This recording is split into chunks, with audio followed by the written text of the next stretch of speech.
back up. Todd Benjamin, CNN, New York. And that is Money Week for this weekend. We thank you for joining us. I'm Lou Dobbs. Have a very pleasant week. This is CNN, the world's most important network.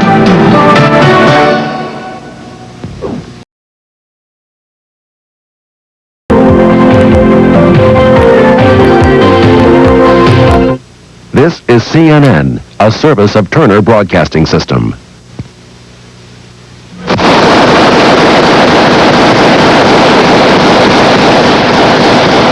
The Shiite Amal militia holds its fire and allows food and supplies to be trucked into a Palestinian refugee camp in Beirut. Good morning, everyone. I'm Patrick Greenlaw in Atlanta. Here's the latest news from CNN. A United Nations convoy has finally managed to get food into a besieged Palestinian refugee camp in Beirut. 3 trucks were allowed into the camp early this morning to deliver flour and powdered milk. Previous attempts to bring relief to the camp had failed. A convoy of trucks was stopped yesterday when a Shiite Muslim militiaman shot out the tires. A later gun battle left 7 people dead. The Shiite Amal militia has besieged several camps to keep Palestinians from reestablishing themselves in Lebanon. A group of Muslim extremists is saying they will hold on to their 4 hostages for a while. The Islamic Jihad for the Liberation of Palestine released a statement today. It was accompanied by a photo of one of the hostages, American Robert Polhill. The statement says the kidnappers are withdrawing their offer to swap their 4 hostages, including 3 Americans, for 400 Palestinian prisoners in Israel. The group is blaming what it called U.S. obstinacy, but it also didn't repeat death threats against any of the captives. Iraq claims its warplanes bombed Tehran today in the 4th straight day of attacks on the Iranian capital. Iraq's state radio said its air raids have badly damaged the headquarters of the Iranian Revolutionary Guard. There were no reports of casualties in this latest raid. Iraqi radio said the attack was to punish Iran for the casualties caused by an Iranian missile fired on Baghdad yesterday. Iran and Iraq have been trading blows on each other's capitals since Iran launched a new offensive last month. The U.S. ambassador to Colombia is in Washington today. Ambassador Charles Gillespie says he's back in the United States for routine consultation. Gillespie has denied a report that he returned to Washington after a plot was uncovered to kidnap him in exchange for a reputed drug kingpin recently extradited to the United States. CNN's Lucia Newman interviewed Ambassador Gillespie in Bogota prior to his departure. She has this report. Nowhere in the world except Beirut is security tighter around an American embassy than here in Bogota. The increasing threat of attack from leftist guerrillas and the drug mafia over the last 2 years means diplomats have to be driven to and from work in armored plated cars, escorted by jeeps with armed bodyguards. They're forced to live in apartments from the 3rd floor up. And diplomats' children aren't allowed at this posting. This month's capture and extradition to the U.S. of Colombian cocaine lord Carlos Leder has sent out fresh warning signals to American diplomats, especially DEA officers, all prime targets for reprisals by the cocaine mafia, which has reportedly threatened to kill 10 Americans for every Colombian extradited. When a thing like the Leder arrest happens, I feel obligated to turn to everybody and say, okay, let's sharpen up, keep your eyes open, watch what's going on. But we don't really change what we're doing. Ambassador Gillespie already reportedly has 32 bodyguards. The embassy has also instructed the 17,000 registered Americans living in Colombia, the majority in Bogota, to take precautions. At the Colombo American Center for English, security has been tightened. I get up at 4:30 in the morning, leave the house at 5:30, and come here at 6, so I'm right on the streets of apparently a dangerous time, but it has never bothered me. But most American teachers here are nervous and don't want to talk about it. At the Nueva Granada school this week, an increased number of American students are being picked up by their parents or by bodyguards. People here, again, who know Colombia, have lived here long enough to understand it, know how to live in this environment. A highly placed Colombian source connected to the anti-drug offensive has told CNN that he doesn't believe the drug mafia will try and kill off Americans indiscriminately, but rather will try and kidnap what he called a big fish that could be swapped for Leder. One of the main kidnapping candidates, he said, is the American ambassador. Lucia Newman, CNN, Bogota, Colombia. By the way, Ambassador Gillespie says he plans to return to his post in Bogota in about 10 days. And we'll be back with more news right after this.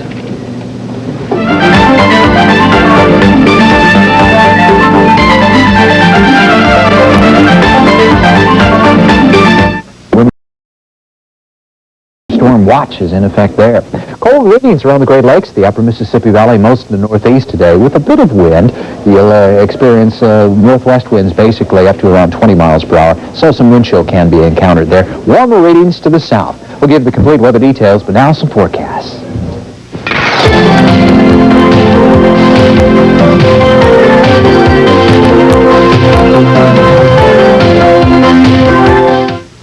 This is CNN, a service of Turner Broadcasting System. Security has been extremely tight during recent court appearances by accused Colombian drug lord Carlos Lader. And today, his court-appointed lawyer says Lader has been moved hundreds of miles from Jacksonville, Florida, for security reasons. And security is also a concern at the American Embassy in Bogota, Colombia. In light of the Lader arrest, the U.S. ambassador reportedly has 32 bodyguards. Hello, I'm Patrick Greenlaw. We'll have more on those stories in just a couple of minutes. We begin with two developments out of Beirut.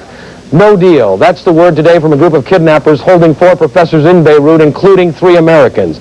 The Islamic Jihad for the Liberation of Palestine says it's withdrawing its offer to exchange the captives for 400 Palestinians held in Israel.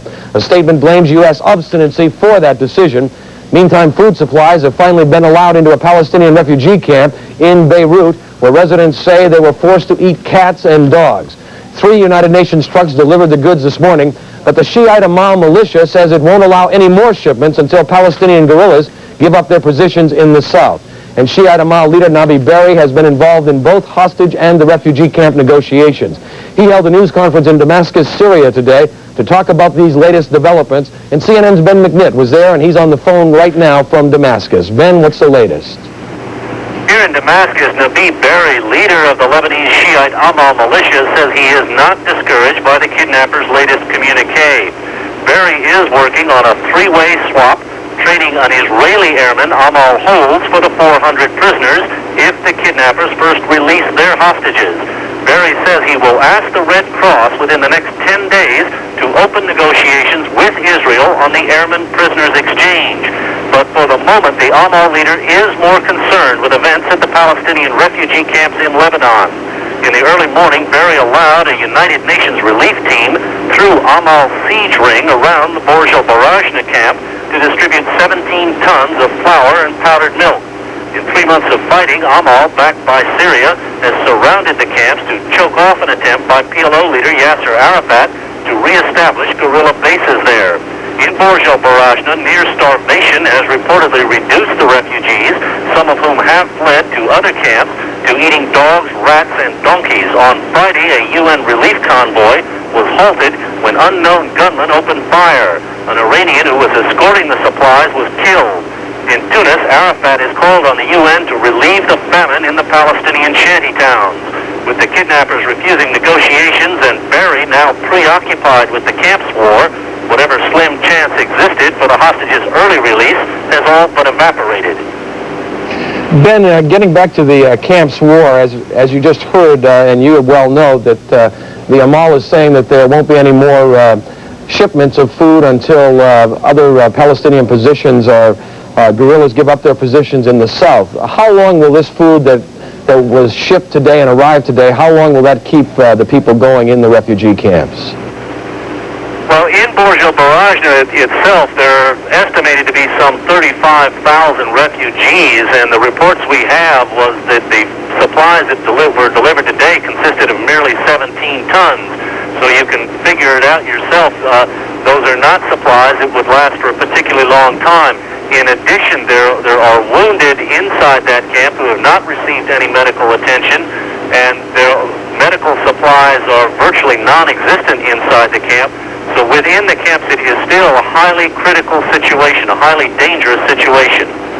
Okay, Ben McNitt reporting live from Damascus, Syria, and of course he'll be staying on top of this story, and he will give us further details as soon as they become available. The Tower Commission is apparently adding another dimension to its probe of the National Security Council's role in the Iran arms deal. The New York Times reports the panel, appointed by President Reagan, is looking into serious discrepancies in some testimony. The paper quotes an unidentified senior White House official.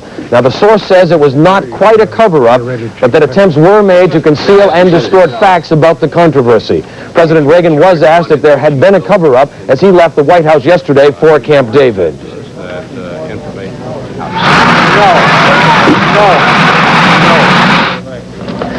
The panel, headed by former Senator John Tower of Texas, is scheduled to release its report on February 26th. Presidential spokesman Marlon Fitzwater says the White House expects the report to be critical and is ready to take its lumps. No more protests are being planned in Moscow for the release of jailed Hebrew teacher Yosef Begin. Yesterday, demonstrators and Western journalists were attacked by Soviet police and plainclothes agents. The protests at a downtown shopping mall began Monday, but became increasingly violent as the week continued. The Soviet news agency TASS claims the protests were orchestrated by the Western journalists. Suspected Colombian drug lord Carlos Later has apparently been whisked away to a secret cell hundreds of miles away from where he was being held in Florida. His lawyer says federal agents moved Later for security reasons. The accused drug trafficker was nabbed in Colombia last week after a shootout with police. He was quickly flown to the United States to face drug smuggling charges. Later's arrest has the U.S. Embassy in Colombia on alert as well. Officials have stepped up security after several threats believed linked to the arrest were made against the embassy. The U.S. ambassador to Colombia flew to Washington unexpectedly Thursday, but embassy officials denied the trip is related to the threats.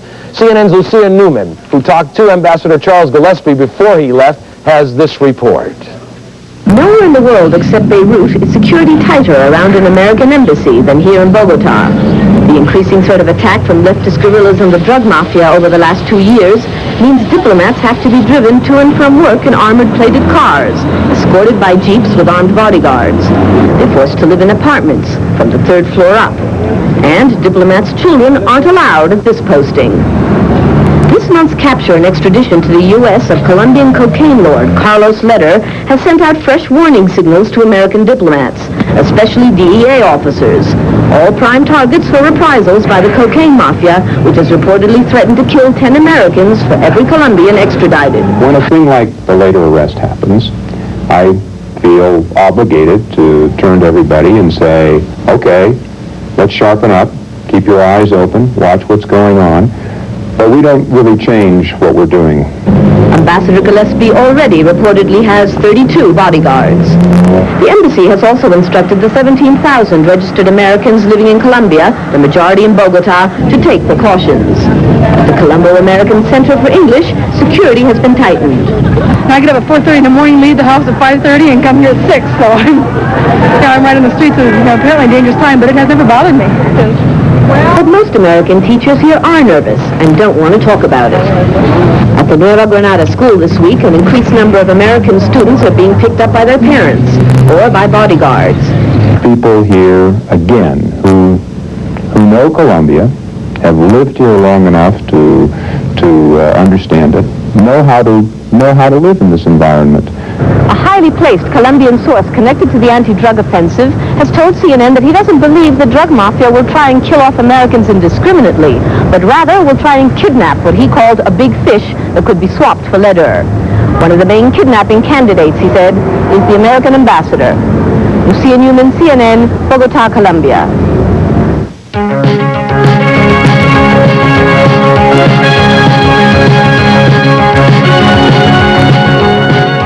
People call on Thrifty Car Rental for lots of different reasons. When your car is in the shop and you need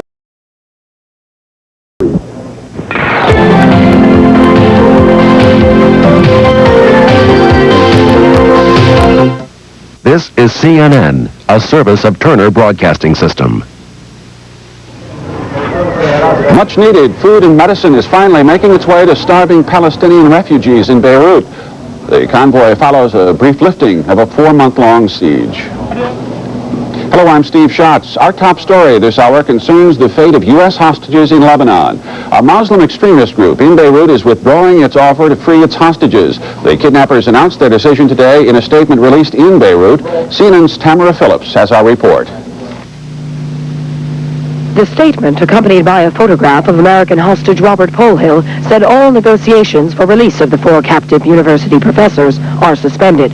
The Islamic Jihad for the Liberation of Palestine claimed the American administration's unwillingness to compromise has put the lives of hostages in further danger. The group had requested that Israel free 400 Palestinian and Lebanese prisoners held in their jails in exchange for a captured Israeli airman and the 4 professors. The kidnappers had last week threatened to execute the 4 men, but later lifted the threat after some Israeli leaders said they might discuss the swap for the captured Israeli. As the hostage crisis suffers a setback, the Amal militia agreed to open the besieged Palestinian refugee camp to United Nations relief. For the past 4 months, at least 30,000 refugees have been without food and supplies. Recent reports say the refugees have been forced to eat dogs, cats, and rats in order to stay alive. The Amal allowed the UN relief trucks to enter the Beirut camp of Burj al-Barajne, but say further aid will be blocked unless the Palestinians agree to give up strongholds in southern Lebanon, taken from the Amal in 1982. Some civilians have been evacuated by the Amal, but fighting continues despite pleas from the UN Security Council for a ceasefire. Tom Ripley, CNN, reporting. 4 gunmen barged into a Chinese restaurant in New York today. They barred the doors and then started shooting. 5 of the 10 customers dining in the Queens restaurant were hit by the barrage of bullets. Their condition isn't known yet, but police say their wounds don't appear to be life-threatening. Police don't know why the shooting occurred or whether it was gang-related. And a student at an exclusive Arizona private school was shot to death by police after going on a 30-minute shooting spree in which he wounded 2 teachers. Authorities say the 17-year-old apparently went out of control because he was afraid he'd been suspended from the school for drinking beer. One of the teachers remains in critical condition. Federal agents have whisked suspected drug lord Carlos Lader to a secret cell hundreds of miles away from where he was being held in Jacksonville, Florida. His interim lawyer says authorities moved Lader for security reasons. Lader faces drug smuggling charges here after being nabbed in a Columbia shootout on the 4th of February. His court-appointed attorney says the move will delay the selection of a private attorney, and as CNN's Al Sunshine reports, Lader's already had plenty of problems trying to get someone to defend him. Federal agents are ever present when alleged drug kingpin Carlos Lader appears in court. But Lader, who is said to have made hundreds of millions of dollars shipping Colombian cocaine to the United States, has been unable to hire a lawyer. He claims he has no money and has been represented by a court-appointed public defender. Working through associates, he has contacted lawyers across the country. One of them, Joel Hirschhorn of Miami, says Lader's legal fees are likely to approach $3 million. But collecting the money is another matter. If the government establishes that the cash came from the illegal sale of drugs, federal officials would then be able to confiscate it. The worst part of the case is keeping the fee. From a lawyer's perspective, there's nothing worse than being an indentured servant, working 3, 4, 5, or 6 months, practically getting bankrupted by the case, having to give away your inventory of cases, having to rebuild your practice afterwards, and then have the government say, you know the money you got? Well, give it back. Lawyers are also worried about their personal safety. It'll have an impact on some lawyers as to whether or not they'll take the case. And some of them would rather just say it's not worth the effort, not worth the trouble. In the drug underworld, Lader has the reputation for ruthless violence. Prosecutors say Lader was involved in a recent guerrilla attack on Colombia's Justice Ministry that resulted in the deaths of 14 Supreme Court justices. Carlos Lader's trial is scheduled to begin the end of March. Many legal experts here believe because of the complexity of the case and the problems that Lader is apparently having in finding a private lawyer, the start of that trial will probably have to be delayed for at least several months. Al Sunshine, CNN, Miami. It was a Valentine's Day wish come true today when a man dying of AIDS married his sweetheart at New York's St. Patrick's Cathedral. Last month, church officials had turned down the couple's request to be wed at the Manhattan Cathedral, but several days later, the church reversed its decision and approved the wedding pending the couple's completion of counseling at their parish church. The man, who describes himself as a former homosexual, was diagnosed as having AIDS 9 months ago. Baby Jesse, who drew widespread attention last year as he struggled in need of a heart transplant, now officially resides with his mommy and daddy. Yesterday, a California judge awarded custody to baby Jesse's unwed parents. The couple had to give up their son before a hospital permitted that transplant. CNN's Ann McDermott has more. March 6th. Jesse Sepulveda and Dina Binkley came to court to claim their son, a formality that took just seconds. Number 29, Sepulveda. Number 30, Fajardo. Number 31, Conless. Number 32, Atkinson are all approved. And with that, custody of the child the world knew as Baby Jesse passed from his grandparents back to his mom and dad. We want to get out and go back to Jesse and tell him the good news. Custody was always something of a legal technicality. The baby has lived with his parents since birth. But it became a necessary technicality after baby Jesse was born with a fatal heart ailment, born to a teenaged, unwed mother.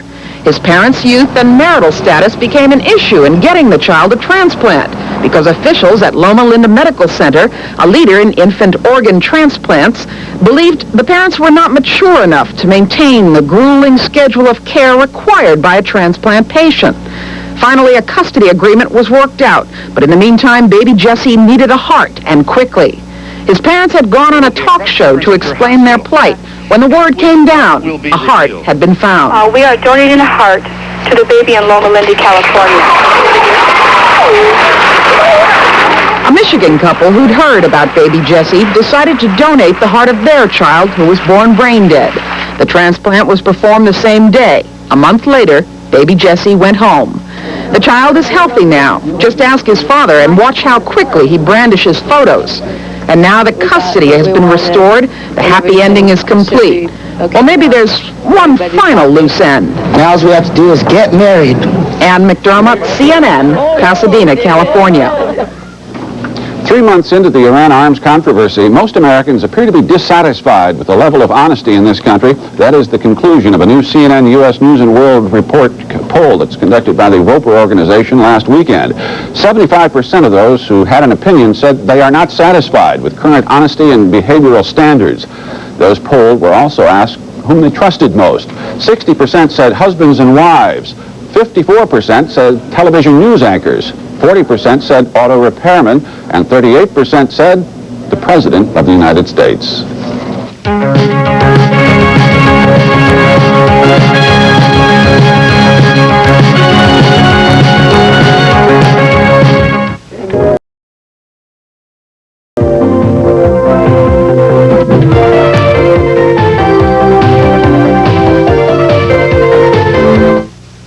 This is CNN, a service of Turner Broadcasting System. Food moves into the refugee camps near Beirut as some of the camp residents are taken out. 10 Palestinians, including a 10-month-old infant, are receiving medical treatment in Beirut. Hello, I'm Rick Moore in Atlanta. And I'm David French in Washington. Welcome. Our top story also is from Lebanon. Terrorists holding 4 Beirut University professors are no longer offering to trade the hostages for 400 Arab prisoners in Israel.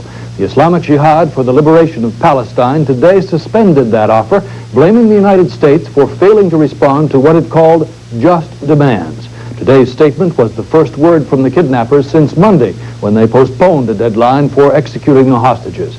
The handwritten statement did not renew death threats against the professors, 3 of whom are American, 1 an Indian with U.S. residency.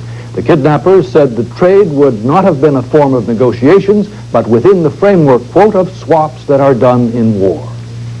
For the first time in months, trucks carrying food and medical supplies moved into the refugee camps near Beirut. The shanty towns are home to some 30,000 Palestinian refugees. They've been under siege and cut off from the outside by rival militia forces. Today's Mercy shipments offer some relief, but David Simmons reports that the food will only last 1 day. At long last, the besieged Palestinian refugees were receiving emergency supplies. 15 tons of flour and milk were taken inside the Burj al-Barajni camp by a UN convoy, but no camera crews were allowed to go with them. These children were among those evacuated from the camps earlier. Inside Burj al-Barajni, conditions, particularly for medical care, are still desperate, and it's not known how long the Amal militia will continue to allow emergency access. During the day, a bomb exploded.